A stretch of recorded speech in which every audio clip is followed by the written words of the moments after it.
ভারপ্রাপ্ত চেয়ারম্যান তারেক রহমান।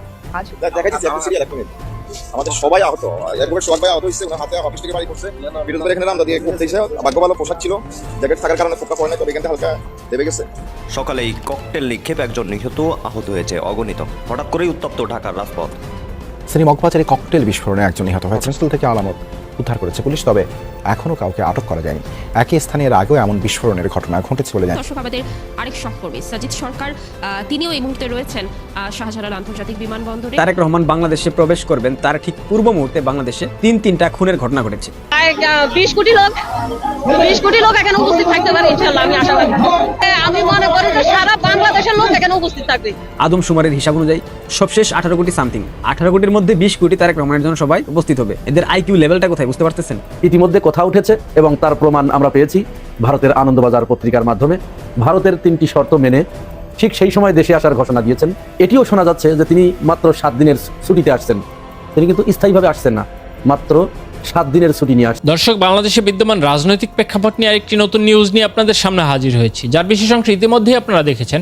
দেখে বুঝতে পেরেছেন ভিডিওটি কতটা গুরুত্বপূর্ণ হতে চলেছে। তাই দর্শক, না টেনে সম্পূর্ণ ভিডিওটি দেখার অনুরোধ রইল। আর পাশাপাশি চ্যানেলটি যদি সাবস্ক্রাইব করে না থাকেন, অনুগ্রহ করে চ্যানেলটি সাবস্ক্রাইব করে পাশে থাকা বেল আইকনটি বাজিয়ে দিন। চলুন দর্শক, দেরি না করে ভিডিওর মূল অংশগুলো দেখে আসি। দিকে ঘটনা ঘটে, ঘটনাস্থল থেকে আলামত উদ্ধার করেছে পুলিশ, তবে এখনো কাউকে আটক করা যায়নি। একই স্থানে এর আগেও এমন বিস্ফোরণের ঘটনা ঘটেছে বলে জানিয়েছেন স্থানীয়রা। বাংলাদেশ মুক্তিযোদ্ধা সংসদগুলির ঠিক সামনের ঘটনা। এই চা দোকানে সন্ধ্যার নাস্তা নিতে এসেছিলেন সিয়াম। নাস্তা নিয়ে চায়ের জন্য অপেক্ষারত অবস্থায় মাথায় বিস্ফোরিত হয় ককটেল। সঙ্গে সঙ্গে মাটিতে লুটিয়ে পড়েন তিনি। প্রচুর রক্তক্ষরণে এক পর্যায়ে নিস্তেজ হয়ে পড়েন। পাশের একটি মোটর পার্টসের দোকানের কর্মচারী সিয়ামের বাবা রিকশা চালক। সন্তান হারিয়ে মা বাবার এমন আহাজারিতে চোখই ভিজেছে প্রত্যক্ষদর্শী অনেকে। প্রত্যক্ষদর্শীরা জানান, এর আগেও অন্তত 6 বার একই এলাকায় বিস্ফোরণের ঘটনা ঘটেছে। কারণ হিসেবে বলছেন, ফ্লাইওভারের মগবাজার অংশে আলো এবং ক্যামেরা কোনোটি নেই, আর এই সুযোগটি অপরাধীরা নেয় বলে মনে করেন স্থানীয়রা। নাস্তা আনতে পাঠাইছে, নাস্তা নিয়ে পিঠা নেওয়ার শেষ, তো এখন চা নিবে, এর ভিতরে বিকট এই শব্দ। ওর আইসাতে কি অবস্থা, আমরা তো দেখে চিনে ফেলছি যেটা আমাদের লোক, আমাদের ভাই। এখানে 6 বার মেরেছে, একটু সামনে পিছ মিলিয়ে 20 কোটি লোক এখানে উপস্থিত থাকতে পারে ইনশাআল্লাহ, আমি আশাবাদী। আমি মনে করি যে সারা বাংলাদেশের লোক এখানে উপস্থিত থাকবে। যেমন দল তেমন তার কর্মী সমর্থক। তারেক রহমান অলরেডি বাংলাদেশে পৌঁছেছেন। আজকে তার একটা বিশাল গণসংবর্ধনা আছে রাজধানীর 300 ফিট পূর্বাচল এলাকাতে। সেখানে এই কর্মী উপস্থিত ছিল। সে বলতেছে আজকের কর্মসূচিতে বা আজকের গণসংবর্ধনায় 20 কোটি মানুষ হবে। বাংলাদেশের সর্বমোট জনসংখ্যা কত কোটি? আদমশুমারির হিসাব অনুযায়ী সবশেষ 18 কোটি সামথিং। 18 কোটির মধ্যে 20 কোটি তারেক রহমানের জন্য সবাই উপস্থিত হবে। এদের আইকিউ লেভেলটা কোথায় বুঝতে পারতেছেন? এদের শিক্ষা দীক্ষা ঠিক কোথায় এটার বলার অবকাশ রাখে না। যে দলের সাবেক প্রধানমন্ত্রী ক্লাস 8 পাস, যে দলের বর্তমান ভারপ্রাপ্ত চেয়ারম্যান ইন্টারমিডিয়েট পাস, সে দলের নেতাকর্মীরা ক্লাস 2, 3, 5 পাস হবে, এটা খুব স্বাভাবিক। এবং তারা 18 কোটিকে 20 কোটি বানিয়ে দেবে। এখানে জামাত, আওয়ামী লীগ, অন্যান্য রাজনৈতিক দল, নিরপেক্ষ মানুষ কেউ নাই, সব বিএনপি। মানে বাংলাদেশে এদের কথা অনুযায়ী এখন যারা রাজনীতি করে কিংবা যারা বসবাস করে প্রত্যেকে বিএনপি করে, এবং প্রত্যেকে বাংলাদেশের সবাই 300 ফিটে আসবে। 300 ফিটের ধারণ ক্ষমতা কি 20 কোটি? গাঞ্জুইট্টি সমর্থকের গাঞ্জুইট্টি দল। এগুলো বলতে আসলে ভালো লাগে না, কিন্তু এদের আচার আচরণ, এদের কথা বলার ধরন দেখলে মনে হয় দলের নেতারাও যেমন গাঞ্জুইট্টি, কর্মী সমর্থকগুলো গাঞ্জুইট্টি, দলটাও গাঞ্জুইট্টিদের দল। যাই হোক, তারেক রহমান তার নামের সাথে সুবিচার করেছেন। অনেকে প্রশ্ন করতে পারেন কিভাবে। তারেক রহমান বাংলাদেশে প্রবেশ করবেন তার ঠিক পূর্ব মুহূর্তে বাংলাদেশে তিনটা খুনের ঘটনা ঘটেছে। ময়মনসিংহে একটা ছেলেকে আওয়ামী লীগ করার অপরাধে গাছের স্বার্থে বেঁধে পিটিয়ে হত্যা করা হয়েছে। দ্বিতীয়ত, তারেক রহমানকে দেখতে পঞ্চগড় থেকে আসা লোকজনের একটা ট্রেন ছিল তার নেতাকর্মীদের। সেই ট্রেনের কোনো শিডিউল মানা হয়নি, কোনো নিয়ম নীতি তোয়াক্কা করা হয়নি। বাংলাদেশ রেলওয়ের যতগুলো রুলস আছে সবগুলা ব্রেক করে সেই ট্রেন আসতেছিল ঢাকার দিকে। সেই ট্রেনের নিচে কাটা পড়ে একজন যুবকের মৃত্যু হয়েছে। এবং গতকাল সন্ধ্যায় রাজধানীর মগবাজারে বোমা বিস্ফোরণে একটা পথচারী নিহত হয়েছে, একটা রিকশা চালকের সন্তান। অর্থাৎ তারেক রহমান যে খুন, গুম, দুর্নীতি, চাঁদাবাজি, বোমা হামলার রাজনীতি করতেন, আগুন সন্ত্রাসের রাজনীতি করতেন, জঙ্গিবাদের রাজনীতি করতেন, সেটার পুনরাবৃত্তি তিনি বাংলাদেশে প্রবেশ করার পূর্বে শুরু হয়ে গেছে। তিনটা মার্ডার। তারেক রহমান যেদিন বাংলাদেশে আসছেন ঠিক সেদিন, এটা কি ভালো কোনো সাইন? অবশ্যই ভালো কোনো সাইন না। যাই হোক, তিনি বাংলাদেশে আসছেন, দেখা যাক তার মধ্যে কোনো পরিবর্তন আদৌ এসেছে কিনা আমরা দেখতে চাই। তারেক রহমান শুধরে যদি তিনি রাজনীতি করতে পারেন, গণতন্ত্রের পক্ষে থাকতে পারেন, একটা ইনক্লুসিভ ইলেকশনের জন্য সরকারকে চাপ দেন, মুক্তিযুদ্ধের সপক্ষে কথা বলার চেষ্টা করেন, মুক্তিযুদ্ধের সকল হারানো ঐতিহ্য সংস্কৃতিকে পুনরুদ্ধারের চেষ্টা করেন, সেক্ষেত্রে আমরা বুঝে নিতেই পারি তারেক রহমানের মধ্যে একটা বিশাল পরিবর্তন লক্ষণীয়। আর যদি সেই 1/11-এর সময় কিংবা সেই 2001 থেকে 2006-এর হাওয়া ভবন সময়কালীন যে অবস্থা ছিল সেখানকার ফিরে যান, তাহলে আসলে আর কিছু বলার নেই। তার মধ্যে পরিবর্তন আসেনি, আমরা ভেবে নেব। আর হাওয়া ভবন যদি নতুনভাবে সৃষ্টি করা হয়, সেটা গুলশানে হবে নাকি অন্য কোনো এলাকায় হবে, সেটাও একটু জানিয়ে দেন আপনারা বিএনপি নেতাকর্মী ভাই বোনেরা। আমি চাই তারেক রহমানের মধ্যে একটা পরিবর্তন আসুক। তার যেহেতু বয়স হয়েছে, আগামী দিনে বাংলাদেশে গণতান্ত্রিক রাজনৈতিক নেতৃত্ব দিক, এটা আমি প্রত্যাশা করি। কিন্তু তার পরিবর্তন অবশ্যই আসতে হবে। যদি পরিবর্তন না এসে থাকে তাহলে তো আসলে আর কিছু বলার থাকে না, আর বলতে চাইও না। গতকাল বাংলাদেশে 2টা ঘটনা আমার চোখে পড়েছে। যদিও একটা ঘটনা গতকালকের, আর একটা ঘটনা কয়েকদিন পূর্বের। জুলাই যোদ্ধা তাহরিমা সুরভি টঙ্গী থেকে গ্রেফতার, তার নিজের বাসা টঙ্গী থেকে। এই সুরভিকে আপনারা চেনেন? ধানমন্ডি 32-এ শোকের দিনে, শোকের মাসে 15 আগস্ট নেচেছিল।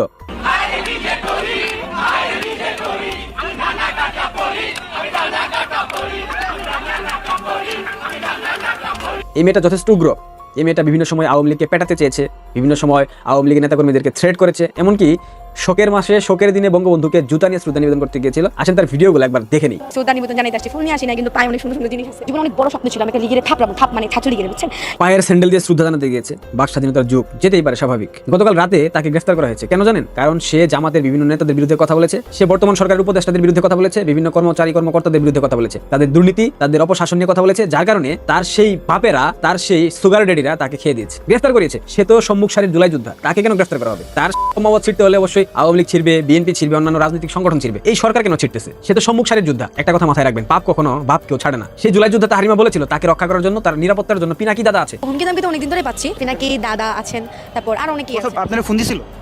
আমি দিয়েছিলাম, আমি বলেছি ওনাকে ইনফর্ম করেছি, পরে উনি আমাকে বলছে যে হ্যাঁ উনি আমাকে যথেষ্ট নিরাপত্তা দেওয়ার ট্রাই করবে। তার দাদা পিনাকি তাকে রক্ষা করতে পারে নাই। কেন পারে নাই? পিনাকি না তাকে অনেক ভালোবাসে, ভিডিও কনফারেন্সে পিনাকির সাথে মিটিং করে রাত বিরাতে। এই শিবিরের জনদাসী এর সাথে হয়তো বা শিবিরের কারোর সাথে একটা সম্পর্কের তিক্ততা চলে এসেছে, যার জন্য তাকে ব্যাকআপটুকু দেয় নাই। সে কয়েকদিন পূর্বে আসিফ নজরুলকে নিয়ে একটা বাজে কথা বলেছিল, আসিফ নজরুলকে গালি দিয়েছিল, যার কারণে তাকে গ্রেফতার করা হয়েছে। এই একটাই কারণ, আর কোনো কিছু বলার প্রয়োজন নাই। এবং আরেকটা সম্মুখ সারির জুলাই যোদ্ধা, যে বাচ্চা পরিকল্পিতভাবে বাংলাদেশটাকে ধ্বংস করে ফেলেছে, বাংলাদেশের বর্তমান প্রজন্মকে ধ্বংসের দিকে ঠেলে দিয়েছে। সাংবাদিক ইলিয়াস, ধর্ষণ মামলার আসামি, দেশ পলাতক ইলিয়াস বাচ্চা ইউনুসকে নিয়ে প্রথম কি সেই চামচামি, কি সেই চামবাজি, মানে ইউনুস ওর ভাব লাগে, পারলে ইউনুসের পা চেটে দেয়। যখন ইউনুস তার জায়গা মতো হাত দিয়েছে, যখন ইউনুস তার এজেন্ডাগুলোকে ঠিকঠাক মতো বাস্তবায়ন করতে দিচ্ছে না, যখন ইউনুস তার চাঁদাবাজিতে বাধা সৃষ্টি করছে, তখন সে ইউনুসের বিরুদ্ধে আসলো, কথা বললো, ইউনুসকে যাচ্ছে তাই গালমন্দ করলো। ইউনুসও ঠিকঠাক খেলে দিয়েছে। ইউনুস পরিকল্পিতভাবে তার সরাসরি তত্ত্বাবধানে ইলিয়াসের ফেসবুক পেজ গায়েব করে দিয়েছে। মেটার সাথে হয়তো কথা বলেছে, কথা বলে দেশের স্বাধীনতা সার্বভৌমত্ব হুমকির মুখে ফেলে দিয়েছে ইলিয়াস। দেশের আভ্যন্তরীণ বিষয় নিয়ে কাজ করতেছে, জঙ্গিবাদ কুশকে দিচ্ছে, পরিকল্পিতভাবে মবের মাধ্যমে আগুন জ্বালিয়ে প্রথম আলো এবং ডেইলি স্টারকে পুড়িয়ে দিয়েছে। এই ধরনের অসংখ্য অভিযোগ এনে মেটার কাছে গিয়ে ইলিয়াসের দুইটা ফেসবুক পেজ ছিল, একটা প্রায় 3 মিলিয়ন আর একটা 1 মিলিয়নের মতো, দুইটাই খেয়ে দিয়েছে। ইলিয়াসের একটা পত্রিকা ছিল যেটা ঘটা করে রেডিসন ব্লুতে অনুষ্ঠানের মাধ্যমে যে পত্রিকা বাংলা এডিশন, যেটা আত্মপ্রকাশ ঘটেছিল, যেখানে সরকারের একাধিক ব্যক্তিবর্গ ছিল ক্ষমতাসীন যারা আছে এখন অবৈধভাবে, বাংলা এডিশন পত্রিকাকে বন্ধ করে দিয়েছে, এটা নিবন্ধন বাতিল করে দিয়েছে। এটার যে সম্পাদক ছিল এই বাংলা এডিশনের ইলিয়াসের ভাই, তার বিরুদ্ধে অসংখ্য অভিযোগ, শত শত কোটি টাকা লুটপাট করেছে। তার নাম আলামিন। শেষ খবর পাওয়া পর্যন্ত তার লোকেশন ছিল কেরানীগঞ্জ, হয়তোবা সে দেশের বাইরে চলে গিয়েছে বর্ডার ক্রস করে, কারণ তার অন্য একটা দেশের পাসপোর্ট আছে। দেখা যাক। তবে জুলাইয়ের প্রথম সারির দুইটা জঙ্গির এমন করুণ পরিণতি দেখে খুব ভালো লাগতেছে। ইলিয়াস একটা আপাদমস্তক উগ্র। ইলিয়াস আর পিনাকি কিন্তু বাংলাদেশটাকে ধ্বংস করে ফেলেছে। ইলিয়াস আর পিনাকি এই জেনারেশনকে ধ্বংস করে ফেলেছে। ইলিয়াসের ফেসবুক পেজ যদি উদ্ধার হয়, সেটা যেন বাংলাদেশে ব্লগ থাকে, এটার জন্য ইউনুস একটা ধন্যবাদ পেতেই পারে। কারণ এই বাচ্চা একদম শেষ করে ফেলেছে, মুক্তিযুদ্ধের ইতিহাসকে কলঙ্কিত করেছে, বিভ্রান্তিকর ইতিহাস বর্তমান প্রজন্মের চোখে তুলে ধরেছে। এদের যে শাস্তি দেন না কেন কখনো পাপ মোচন হবে না। এরা অতিরিক্ত করে ফেলেছে। সৃষ্টিকর্তা সীমা লঙ্ঘনকারীকে পছন্দ করেন না। এই জুলাই যুদ্ধের তাহারিমা যা করেছে তার ফলাফল এই সরকার তাকে দিয়েছে। ইলিয়াস এই সরকারের চামচামি করেছে, এই সরকারকে তারা বসিয়েছে, বারবার বলার চেষ্টা করেছে, অথচ এই সরকার ইলিয়াসকে মেরে দিয়েছে। তারেক রহমান বাংলাদেশ এসেছেন, আপনারা উপভোগ করেন মিস্টার টেন। এবং তার প্রমাণ আমরা পেয়েছি ভারতের আনন্দবাজার পত্রিকার মাধ্যমে। ভারতের 3টি শর্ত মেনে ঠিক সেই সময় দেশে আসার ঘোষণা দিয়েছেন, যেদিন জুলাইয়ের অন্যতম স্টেক হোল্ডার, অন্যতম অগ্রসেনানী, বাংলাদেশের মানুষের হৃদয়ের স্পন্দন, শহীদ বীর ওসমান হাদি যেদিন গুলিবিদ্ধ হয়েছে, ঠিক সেই দিনই তিনি দেশে আসার ঘোষণা দিয়েছেন। এবং তার ওই সময়ে বাংলাদেশে প্রত্যাবর্তনের ঘোষণাকে বাংলাদেশের মানুষ সন্দেহের দৃষ্টিতে দেখছে। অপরদিকে এটিও শোনা যাচ্ছে যে তিনি মাত্র 7 দিনের ছুটিতে আসছেন। তিনি কিন্তু স্থায়ীভাবে আসছেন না, মাত্র 7 দিনের ছুটি নিয়ে আসছেন। কেন এই 7 দিনের ছুটি নিয়ে আসছেন? এই 7 দিনের ভিতরে তাহলে কি কি ঘটবে আমি আপনাদেরকে সেটি বলছি। এই 7 দিনের ভিতরে প্রথম যেটি ঘটবে সেটি, তিনি এসে 2-1 দিনের ভিতরে ভোটার হবেন। তিনি যেহেতু এখনো বাংলাদেশে নিবন্ধিত ভোটার হন নাই, আর বাংলাদেশে নিবন্ধিত ভোটার না হলে তার নির্বাচনে প্রার্থিতা করার কোনো সুযোগ নাই, তাহলে তিনি প্রথমে এসে ভোটার প্রার্থী হবেন, যে কোনো একটা জায়গায় ভোটার এনলিস্টেড হবেন। আর দ্বিতীয় গুরুত্বপূর্ণ যে ঘটনাটি ঘটবে সেটি হচ্ছে এই 7 দিনের যে কয়দিন থাকবেন, 7 দিন বা 10 দিন, এর ভিতরেই গণতন্ত্রের মানসকন্যা দেশনেত্রী বেগম খালেদা জিয়া ইন্তেকাল করবেন। তারেক রহমানের হাতের উপরেই দেশনেত্রী বেগম খালেদা জিয়া তার শেষ নিঃশ্বাস ত্যাগ করবেন। আর যদি আল্লাহ রাব্বুল আলামিন তার আয়ু বাড়িয়ে দিয়ে থাকেন, আমরা আল্লাহ রাব্বুল আলামিনের কাছে প্রার্থনা করি তিনি দেশনেত্রী বেগম খালেদা জিয়ার আয়ু বৃদ্ধি করে দিক। এই 7 দিনের ভিতরে মোটামুটি এই 2টি কাজ করবেন। 2টি কাজ করে তিনি আবার কিন্তু ফিরে যাবেন, যেহেতু তিনি আসছেন একটা ট্রাভেল পাস নিয়ে, ট্রাভেল ডকুমেন্টস নিয়ে, অর্থাৎ ভ্রমণ ভিসায় আসছেন। তার কিন্তু বাংলাদেশের পাসপোর্ট নাই। এই জিনিসগুলো মোটামুটি যা কিছু জটিলতা আছে আগামী নির্বাচনে প্রার্থিতা করার জন্য, এইগুলো ঠিকঠাক করবেন, তারপরে তিনি আবার ফিরে যাবেন, এরপরে আবার স্থায়ীভাবে আসবেন। তো এর ভিতরে আজকে সারা দেশ থেকে বিভিন্ন জায়গা থেকে লোকজন হাজির করা হয়েছে, জড়ো করা হয়েছে। ঢাকাতে ইতিমধ্যে বিভিন্ন প্রবেশ পথগুলো বন্ধ করে দেওয়া হয়েছে। দেশের বাইরে থেকে 10টি ট্রেন ভাড়া করা হয়েছে, সেখান থেকে ট্রেনে ভরে ভরে লোকজন আসবে। যেহেতু তিনি দীর্ঘদিন পরে দেশে ফিরছেন, তার দলের নেতাকর্মীদের অবশ্যই একটি আবেগ আছে। আমরা প্রত্যেকের আবেগকে সম্মান জানাই এবং তারেক রহমানের এই দেশে ফিরে আসা উপলক্ষে তার নেতাকর্মীদের আবেগকেও আমরা সম্মান জানাবো। তবে খেয়াল রাখা দরকার, আমরা ইশরাককে যেরকম ধাক্কা দিয়ে পেশি শক্তির যে রাজনীতির একটা মহড়া দেখলাম, রিজভী আহমেদের পাশ থেকে ধাক্কা দিয়ে গায়ের জোরে তিনি সেখানে জায়গা করে নিলেন, এই ধরনের কাজ যেন নেতাকর্মীরা না করে এবং এই ধরনের ঘটনায় যেন কোনো হতাহতের ঘটনা না ঘটে, কোনো সংঘাতের ঘটনা না ঘটে, দলীয় কোন্দলের ঘটনা না ঘটে, দলীয় বিশৃঙ্খলার ঘটনা না ঘটে। যেহেতু এই রেকর্ড আছে 5 আগস্টের পর থেকে এই 16 মাসে বিএনপির নিজেদের ভিতরে মারামারি করে 205 জন, সর্বশেষ খবর পর্যন্ত আমার কাছে যেটি আছে 205 জন নিহত হবার খবর আমাদের কাছে আছে। আজকে যেন এই ধরনের কোনো ঘটনা সংঘটিত না হয়, এই ব্যাপারেও দলীয় নেতাকর্মীদের সজাগ দৃষ্টি রাখা দরকার। আর সর্বশেষ, যেহেতু আজকের কথাটা তাৎক্ষণিক, তো একটু বিশৃঙ্খলভাবে এলোমেলোভাবে বলছি, তো সর্বশেষ আমরা একটি বিষয়ের প্রতিবাদ জানিয়ে রাখি। যেদিন ওসমান হাদি গুলিবিদ্ধ হয়েছে সেদিন থেকেই কেন যেন কোনো এক অদৃশ্য কারণে বিএনপি ওসমান হাদির বিপক্ষে নেমে গেছে। এটা আমরা এখনো পর্যন্ত আমাদের কাছে বুঝে আসছে না কি কারণে, ঠিক কি জন্য, কোন অপরাধের কারণে তারা ওসমান হাদির বিপক্ষে অবস্থান নিল। এমনকি সর্বশেষ গতকাল নীলুফার চৌধুরী মণি তিনি আব্দুল নূর তুষারের সাথে এক টকশোতে উপস্থিত হয়ে ওসমান হাদিকে যে ভাষায় কটাক্ষ করেছেন, তাকে যেভাবে হে প্রতিপন্ন করেছেন, আমরা এর তীব্র নিন্দা এবং ধিক্কার জানাই। হাদিকে আমার কাছে এই মুহূর্তে একটা বেশ গুরুত্বপূর্ণ গিনিপিগ ছাড়া আর কিছুই মনে হয় নাই। নীলুফার মনিরা আমরা দেখেছি আওয়ামী লীগের আমলে তাদের কিছুই হয় নাই, অপু উকিলদের সাথে বসে বসে এসি রুমের ভিতরে টকশো করেছে, আর ওই টকশোর শেষে নগদ টাকা গুনে নিয়ে বাসায় গেছে। এই হচ্ছে নীলুফার মনি। আপনার মৃত্যুতে বা আপনার আত্মীয় স্বজনের বা আপনি যে পরিমণ্ডলে থাকেন তাদের মৃত্যুতে কোনোদিন বাংলাদেশের মানুষ এইভাবে চোখের পানি ফেলবে কিনা একবার ভেবে দেখেন। একটি ছেলে 32 বছর বয়স, তার জন্য বাংলাদেশের মানুষ রাস্তায় নেমে এসেছে, চোখের পানি ফেলে হাহাকার করছে। কি জন্য, কি অর্জন করলো সে? আর আপনারা কি অর্জন করছেন যে মানুষ আপনাদেরকে থুতু দিচ্ছে, ঘৃণা করছে? যে 3টি শর্ত মেনে তিনি বাংলাদেশে আসছেন বলে শোনা যাচ্ছে। নাম্বার 1, তিনি এখানে আওয়ামী লীগকে পুনর্বাসন করবেন বাংলাদেশের মাটিতে, এই ওয়াদা ভারতকে করতে হয়েছে। দ্বিতীয়, শেখ হাসিনা ভারতের সাথে যে চুক্তিগুলো করেছে, গোলামির চুক্তি, সবগুলো পুনর্জীবিত করতে হবে, কোনোটি বাদ দেওয়া যাবে না। আর তৃতীয়ত, জুলাই বলে যে জিনিস বাংলাদেশে সংগঠিত হয়েছে, এটি যতটা পারা যায়, যেভাবে পারা যায় মুছে দিতে হবে। আমরা শহীদ ওসমান হাদির সাথে বিএনপির নেতাকর্মীদের আচরণের পরিপ্রেক্ষিতে আমরা বলতে পারি ইতিমধ্যে জুলাই মুছে দেওয়ার কাজ শুরু করে দিয়েছে ক্ষমতায় যাবার আগেই। বাকি কাজ তারা ক্ষমতায় এসে করবে। এখন এই বিষয়গুলো বাংলাদেশের মানুষ কিভাবে গ্রহণ করবে সেটাও কিন্তু তারেক রহমানকে একটু ভেবে দেখতে হবে। বাংলাদেশে সম্ভবত 2024-এর 5ই আগস্টের পর যে প্রশ্নটা সবচেয়ে বেশি রাজনৈতিক কৌতূহলের সৃষ্টি করেছে সেটি ছিল তারেক রহমান দেশে ফিরবেন কবে, আদৌ তিনি ফিরবেন কিনা। আজকে সে সব প্রশ্ন সন্দেহ অবসান ঘটিয়ে তারেক রহমান সপরিবারে বাংলাদেশে ফিরছেন 17 বছর পর। 2008 সালে 18 মাস ধরে কারাবাস করবার পর, সেনা হেফাজতে ভয়াবহ নির্যাতনের শিকার হবার পর 2008-এর 11ই সেপ্টেম্বর তিনি দেশ ছেড়েছিলেন স্ত্রী জুবাইদা রহমান এবং কন্যা, শিশু কন্যা তখন জাইমা রহমানকে সাথে নিয়ে। সেই জাইমা রহমান এবং জুবাইদা রহমানকে নিয়ে তারেক রহমানের এই ফেরা নিশ্চিতভাবে পারিবারিকভাবে তাদের জন্য খুব আবেগঘন একটা মুহূর্ত। কারণ তারেক রহমান যখন বাংলাদেশ ছেড়েছিলেন 17 বছর আগে, তখন তার শারীরিক অবস্থা শুধুমাত্র সেনা নির্যাতনে, হেফাজতের নির্যাতনে ভয়াবহ খারাপ ছিল, তার মেরুদণ্ডের হাড় ভেঙে দেওয়া হয়েছিল। শুধু তাই নয়, তার উপরে যে ধরনের অভিযোগের নানা রকম তীর ছিল এবং যে ধরনের এক রকমের কলঙ্ক নিয়ে তাকে দেশ ছাড়তে হয়েছিল, মানে তিনি সাবেক প্রধানমন্ত্রীর এক কুপুত্র, দুর্নীতিগ্রস্ত এক রাজনৈতিক নেতার পরিচয় নিয়ে দেশ ছেড়েছিলেন 17 বছর আগে।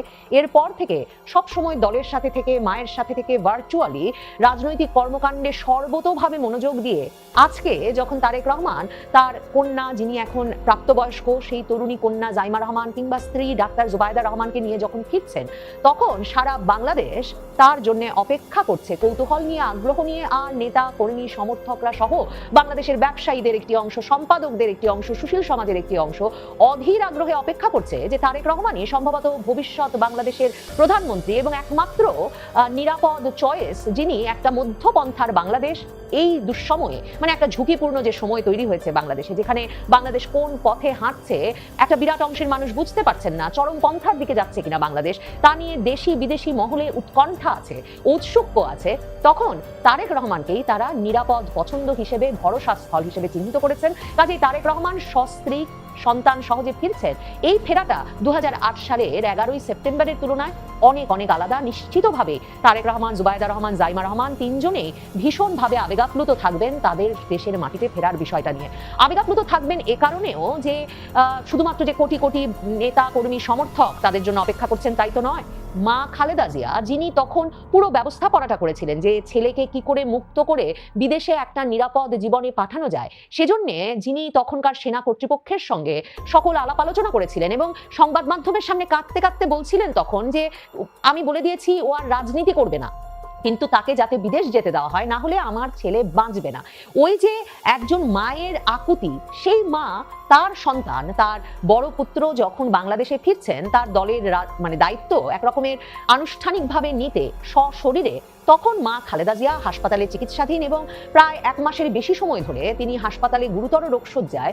এই পরিবারটি থাকবেন খালেদা জিয়ার বাড়ি ফিরোজার পাশেই, গুলশানের 196 নম্বর বাড়িতে। সে বাড়ি প্রস্তুত তারেক রহমানকে সম্বর্ধনা জানানোর জন্য 300 ফিট রাস্তার ওপরে বিরাট মঞ্চ, যে মঞ্চের সামনে 24 ঘন্টা প্রায় বাকি থাকতেই নেতা কর্মী সমর্থকেরা জড়ো হতে শুরু করেছেন নেতাকে এক ঝলক দেখবার জন্য। সকাল 11টা 20 মিনিটে ঢাকায় নামবেন তারেক রহমান। তারেক রহমানের বিমান বাংলাদেশ এয়ারলাইন্সে, কিন্তু জুবাইদা রহমান, জাইমা রহমানও সম্বর্ধনা স্থলে সেই মঞ্চে এসে ভক্তদের সমর্থকদের দেখা দেবেন কিনা সেটা কিন্তু বিএনপির তরফে পরিষ্কার করা হয় নাই। সরকারের কাছে এসএসএফ এর জন্য, অর্থাৎ প্রধানমন্ত্রী বা ভিভিআইপি পদমর্যাদার ব্যক্তিরা যে স্পেশাল সিকিউরিটি ফোর্সের নিরাপত্তা সুবিধা পান, বিএনপি সেই আবেদন জানালেও সরকার তেমন কোনো ব্যবস্থা করছে না। তবে প্রধান উপদেষ্টার প্রেস সচিব শফিকুল আলম, স্বরাষ্ট্র উপদেষ্টা সকলেই জানিয়েছেন যে তারেক রহমানের আগমনের জন্য সরকার সর্বোচ্চ নিরাপত্তা ব্যবস্থা গ্রহণ করেছে। ঢাকা মেট্রোপলিটন পুলিশও বলেছে যে তারা সম্পূর্ণ একটা নিরাপত্তা বলয় গড়ে তুলবার জন্য প্রস্তুত। এই যে সম্বর্ধনা সভা, সেখানে তারেক রহমান একাই বক্তব্য রাখবেন। খুব সংক্ষিপ্ত সম্বর্ধনা সভা শেষে তিনি চলে যাবেন এভার কেয়ার হাসপাতালে মাকে এক ঝলক দেখতে, মায়ের সঙ্গে কিছু সময় কাটাতে। মানে অধীর আগ্রহে মায়ের স্নেহ স্পর্শের জন্য যে তারেক রহমান অপেক্ষা করছেন, নভেম্বরের শেষেও কিন্তু সে কথা লিখে তিনি বলেছিলেন, তবু তিনি দেশে ফিরতে পারছেন না এবং কারণটাও জানানোর মতো পরিস্থিতিতে তিনি নাই। সেই তারেক রহমান যে কয়েক সপ্তাহের ব্যবধানে এমন একটা সম্বর্ধনায় দেশে ফিরতে পারছেন, সেটা আসলে বাংলাদেশের রাজনীতির অনেক বদল ঘটে যাবার ফল। কিন্তু তারেক রহমান ফিরলে কি সত্যি সব হিসাব বদলে যাবে?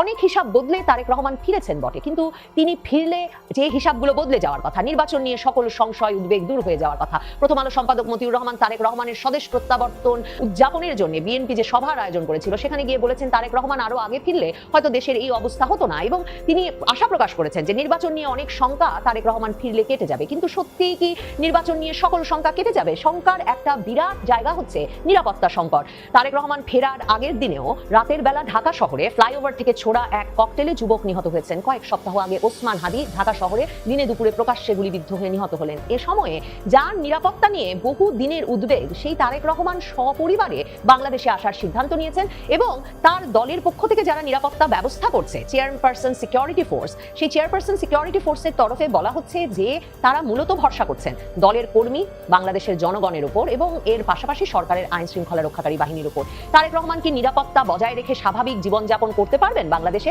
এরই মধ্যে 3 দিনের কর্মসূচি ঘোষণা করেছে বিএনপি।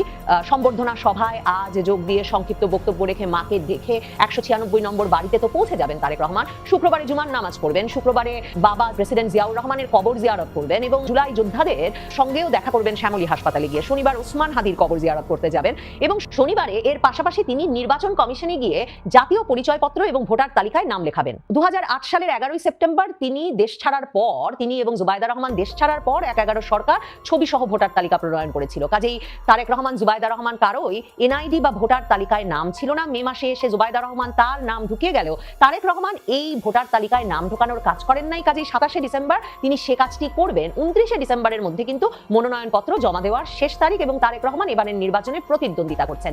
এই কদিনের কর্মসূচি দেখলে বোঝা যাবে যে একদিকে নিরাপত্তা বজায় রেখে তারেক রহমান চলাফেরা করতে পারছেন কিনা, তার চেয়েও যেটা একটা বড় পরীক্ষার মধ্য দিয়ে যে হিসাব মেলাতে হবে তারেক রহমানকে, সেটা হচ্ছে দলকে তিনি সুশৃঙ্খল করতে পারছেন কিনা। বিএনপির দল হিসেবে শৃঙ্খলার পরীক্ষা যেমন নেতার সম্বর্ধনা সভায় দিতে হবে, কারণ আজকের দিনটি যে ঢাকা শহরে অচল হয়ে পড়বে সাধারণ মানুষের জীবনযাত্রা, মানুষ সেটা জানেন, কিন্তু দলীয় নেতাকর্মীরা শৃঙ্খলার সঙ্গে ঢাকায় ঢুকে সভা শেষে আবার শৃঙ্খলার সঙ্গে বেরিয়ে যেতে পারেন কিনা, সেটাও একটা বড় পরীক্ষা। সেই হিসাবও দেখা যাবে তারেক রহমানকেই দিতে হবে দলের প্রধান নেতা হিসেবে। এর পাশাপাশি দলের নির্বাচন নিয়ে, মনোনয়ন নিয়ে যে ধরনের বিশৃঙ্খলা বিশৃঙ্খলা এবং উষ্মা তৈরি হয়েছে, ক্ষোভ তৈরি হয়েছে। তারেক রহমান কি পারবেন আগামী কয়েকদিনে সেটা সামলে উঠে দলকে একটা নির্বাচনী জোয়ারের মধ্যে নিয়ে যেতে? মানে একেবারে তারেক রহমান আসবার আগের দিন বুধবার দিনেও যখন বিএনপি মহাসচিব মির্জা ফখরুল ইসলাম আলমগীর শরিকদের জন্য আসন ভাগাভাগির ঘোষণা দিয়েছেন, কেউ কেউ বিএনপিতে যোগ দিয়ে ধানের শীষ নিয়ে নির্বাচন করবেন যেমন ববি হাজ্জাজ কিংবা রেদওয়ান আহমেদ, কিন্তু আবার গণসংহতি নেতা জোনায়েদ সাকি কিংবা নুরুল হক নুরুর গণ অধিকার পরিষদ থেকে তিনি কিংবা রাশেদ খান তাদেরকে যে বিএনপি আসন ছাড় দিয়েছে, বিএনপির নেতা কর্মীরা তো সেটা একেবারেই মানতে পারছে না। আর বিএনপি দলের ভেতরে মনোনয়ন নিয়ে টানা পোড়েন, সহিংসতা, বিক্ষোভ সে তো চলছে নভেম্বরের শুরু থেকেই। তারেক রহমান কি সেসবে একটা শৃঙ্খলা আনতে পারবেন? দলকে সত্যিকার অর্থেই সংহত করতে পারবেন? এই যে রাজনৈতিক সব হিসাব নিকাশ তারেক রহমান বদলে দেবেন সেটা বলা হচ্ছিল, বিএনপির শীর্ষস্থানীয় নেতারা অপেক্ষা করছিলেন তৃণমূলকে সংগঠিত করতে, দলের এই প্রকৃত নেতা দেশে ফিরলেই দলের চেহারা পাল্টে যাবে বলে। তারেক রহমান সত্যিই কি সেটা পারবেন? এমন অনেক পরীক্ষা তারেক রহমানকে দিতে হবে। তারেক রহমান কি পারবেন ডক্টর ইউনূস সরকার এবং অন্যান্য যে রাজনৈতিক শক্তিশালী পক্ষগুলো আছে, জামায়াতে ইসলামী, জাতীয় নাগরিক পার্টি, তাদের সঙ্গে একটা সক্রিয় বোঝাপড়ার মাধ্যমে সত্যিকার অর্থে নিশ্চিতভাবে ফেব্রুয়ারির নির্বাচনটা আদায় করে নিতে? আসলে বোঝাপড়াটা কি হয়েছে? তারেক রহমান আসবার আগের দিনেও সংবাদ মাধ্যমে খবর এসেছে যে জামায়াতকে হাতে রেখে জাতীয় নাগরিক পার্টি, তরুণদের দল, এনসিপির নেতৃবৃন্দ। আশা করি দর্শক না টেনে সম্পূর্ণ ভিডিওটি দেখেছেন এবং বুঝতে পেরেছেন। আপনাদের গুরুত্বপূর্ণ মন্তব্য কমেন্ট সেকশনে দিয়ে যাবেন। পাশাপাশি চ্যানেলটি যদি সাবস্ক্রাইব করে না থাকেন অনুগ্রহ করে চ্যানেলটি সাবস্ক্রাইব করে পাশে থাকা বেল আইকনটি বাজিয়ে দিন।